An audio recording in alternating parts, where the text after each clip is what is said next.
Hello, and welcome to the Monster Painter. This week, I dig into a bag of cheap orks. So I purchased this inexpensive sack of orky goodness at my friendly local games store, The Sword and Board, here in Toronto, for the princely sum of 20 Canadian dollars. The Sword and Board does a lively business in second-hand Warhammer miniatures, and there are frequently some sweet deals to be found. This was one such bargain, and I couldn't resist it. So let's dig in and see what I got. And I got a whole lot of orky fun. A whole bunch of badly painted, broken up miniatures, and man were they dirty. I mean really dirty. So much so that I didn't include the shot of me pulling them out of the bag for fear of triggering people's dust allergies. I mean, they were dirty. This is kind of an object lesson though.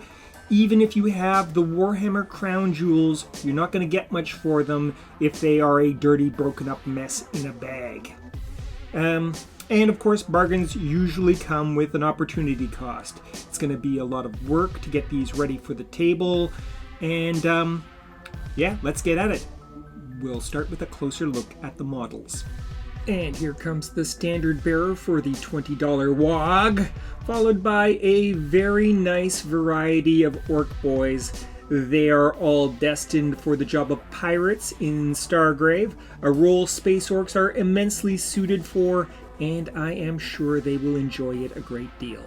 What the hell was that? Dwarves, you might have come out of the bag, but you cannot be part of the $20 Waaagh, so off with you. Same with you, Flagellant. And you, Gabbo, go catch up with the rest of your crew, please. A complete Doom Diver set. Well, that's a sweet find, but it's gonna need to be glued together.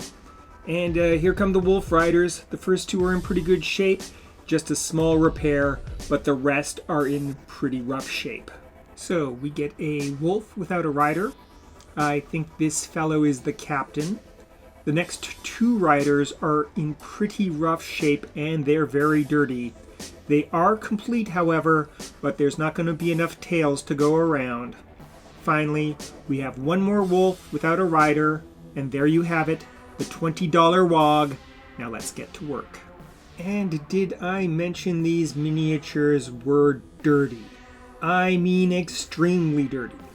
So I'm going to use some Super Science Ultra Tech to clean them up.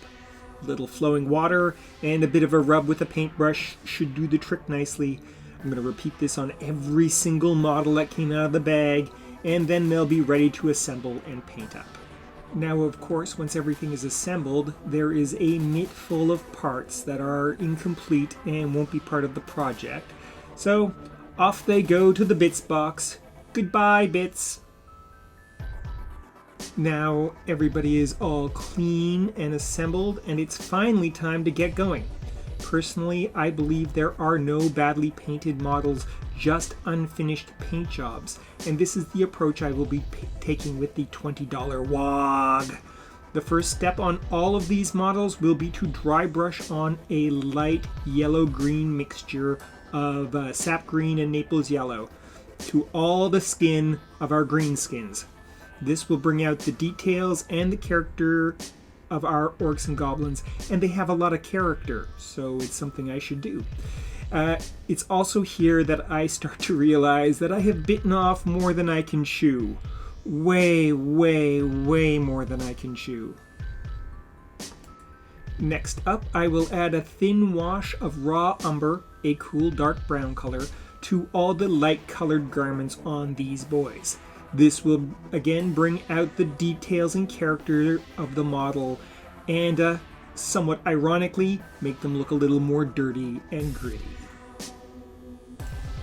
The goblin crew of the Doom Diver had some problems that the dry brushing of the light yellow green didn't solve. So I will solve them the way most paint job problems are solved, with a dark wash. In this case, a wash of sap green, a personal favorite color, a nice dark green. At this point, I start feeling the project is going off the rails. Oh well, onward, ever onward. I have been meaning to refine and practice my approach to drilling out the gun barrels of models. And what better place to practice than on a bunch of cheap old space orks? I will be using my trusty hand drill for the job, and after doing the first few, I finally start managing to get the hole in the middle. At this point in the video, it is no longer a step-by-step demo, but a ramshackled mess. A sprawling project too difficult to control. So it really is a $20 Waaagh.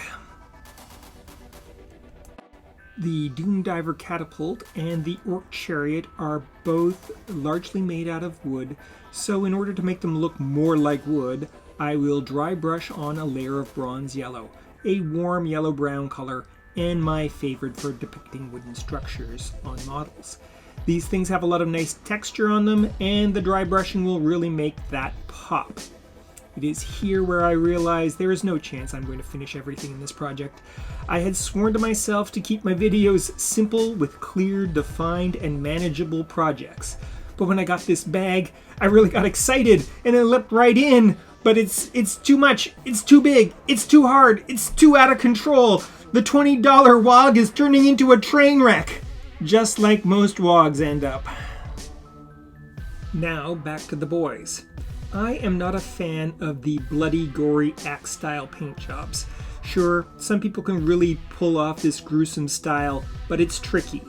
Generally, I find it unconvincing and cartoony, and I don't like it at all. As a result, I will be touching up a number of our ork weapons, covering up the cartoon blood with some pearl white mixed with Payne's gray, a nice kind of gunmetal, cool steel look. And I think they're going to look much better for this step. I will follow this up with a thin black wash on all the weapons. This will bring out the forms and details of the choppas and shootas and give them a credible, gritty look, suitable for an ork armory. I spent so much time washing them off and cleaning them up, only to paint them so they look convincingly dirty. Just one of the many puzzling ironies of our hobby. Okay, it is clear there is no way I am finishing everything in this project. You will not be seeing me work on the boys or the wolf riders or the chariot or the doom drivers anymore. I will work on them off screen and finish what I can. As a tutorial, this video is a smoking crater. As a project video, it is an exploded mess. The $20 Waaagh was just too big to get done in a week. Oh well, that's the way it is. However, here is a little demo on speed painting wolves. It's pretty simple. Using the original dark gray paint job as the base, I will add 3 successive layers of progressively lighter gray, a mixture of Mars black and unbleached titanium. Using a light touch to dry brush the color onto the furry body of the wolf, and a heavier touch to apply the paint to the legs. In the end, the legs should have a significantly lighter tone than the body.